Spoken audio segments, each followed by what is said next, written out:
За тэгвэл оюутлага компаниас мэдэгдэл гаргалаа. За үүнд оюутлага компани нь Монгол Улсын их хурлын 2025 оны 62 дугаар тогтоолоор байгуулагдсан хянан шалгах төр хорооны үйл ажиллагааг дэмжин шаардлагатай мэдээлэл баримтыг цаг тухайд нь ханган ажиллаж байна.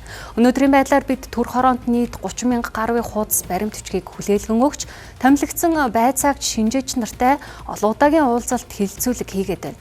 Тус төр хорооноос оюутлага компаниг хуралдаанд оролцоож танилцуулга хийх хүсэлтийг албан бичгээр илгээснийг бид хүлээн авсан болно.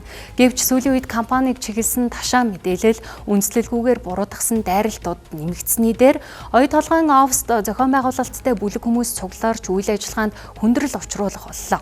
Ийм нөхцөлд бид ажилтнуудынхаа аюулгүй байдал, эрүүл мэнд, нэр хүндийг эрсдэлд оруулахаас сэргийлж, төр хорооны хуралдаанд оролцохоос татгалзаж байна. Бид Монгол Улсын засгийн газрын ажлын эсгүүттэй шийдэлд чиглэсэн яриаг хэлцээ хийх хамтын ажиллагааны зарчмыг баримтлан ажиллаж ирсэн бөгөөд цаашид ч тууштай хамтран ажиллах болно.